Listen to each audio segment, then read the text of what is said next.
Hi friends, ಇಂದು ನಾವು ಭಾರತೀಯ ಇತಿಹಾಸದ ಅತ್ಯಂತ ವಿವಾದಾತ್ಮಕ ವ್ಯಕ್ತಿಯ ಬಗ್ಗೆ ತಿಳಿದುಕೊಳ್ಳೋಣ.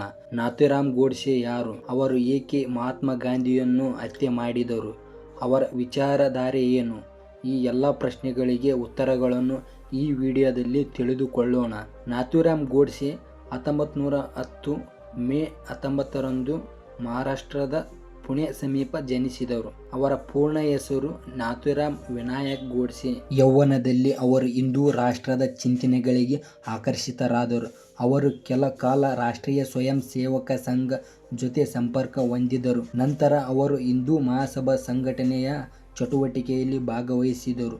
ಅವರಲ್ಲಿ ಗಾಂಧೀಜಿಯವರ ನೀತಿಗಳ ಬಗ್ಗೆ ಅಸಮಾಧಾನ ಬೆಳೆಯತೊಡಗಿತು. 1948 ಜನವರಿ 30ರಂದು ನವದೆಹಲಿಯ ಬಿರ್ಲಾ ಭವನದಲ್ಲಿ ಪ್ರಾರ್ಥನಾ ಸಭೆಗೆ ತೆರಳುತ್ತಿದ್ದ ಮಹಾತ್ಮ ಗಾಂಧಿ ಅವರನ್ನು ನಾಥೂರಾಮ್ ಗೋಡ್ಸೆ ಗುಂಡಿಕ್ಕಿ ಹತ್ಯೆ ಮಾಡಿದರು. ಈ ಘಟನೆ ಸಂಪೂರ್ಣ ದೇಶವನ್ನು ಬೆಚ್ಚಿಬೀಳಿಸಿತು.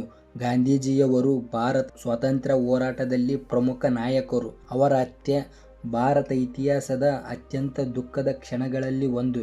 ನಾಥೂರಾಮ್ ಗೋಡ್ಸೆಯವರನ್ನು ತಕ್ಷಣ ಬಂಧಿಸಲಾಯಿತು. ನಾಥೂರಾಮ್ ಗೋಡ್ಸೆಯವರ ವಿರುದ್ಧ ನ್ಯಾಯಾಲಯದಲ್ಲಿ ವಿಚಾರಣೆ ನಡೆಯಿತು. ವಿಚಾರಣೆ ವೇಳೆ ಅವರು ತಮ್ಮ ಕೃತ್ಯವನ್ನು ಸಮರ್ಥಿಸಿಕೊಂಡರು ಮತ್ತು ತಮ್ಮ ಕಾರಣಗಳನ್ನು ವಿವರಿಸಿದರು. ಅವರು ಗಾಂಧೀಜಿಯವರ ನೀತಿಗಳು ದೇಶಕ್ಕೆ ಹಾನಿ ಮಾಡಿವೆ ಎಂದು ನಂಬಿದ್ದರು. ಆದರೆ ನ್ಯಾಯಾಲಯವು ಅವರನ್ನು ಅಪರಾಧಿ ಎಂದು ತೀರ್ಮಾನಿಸಿತು. 1949 ನವೆಂಬರ್ 15ರಂದು ಮರಣ ದಂಡನೆ ವಿಧಿಸಲಾಯಿತು.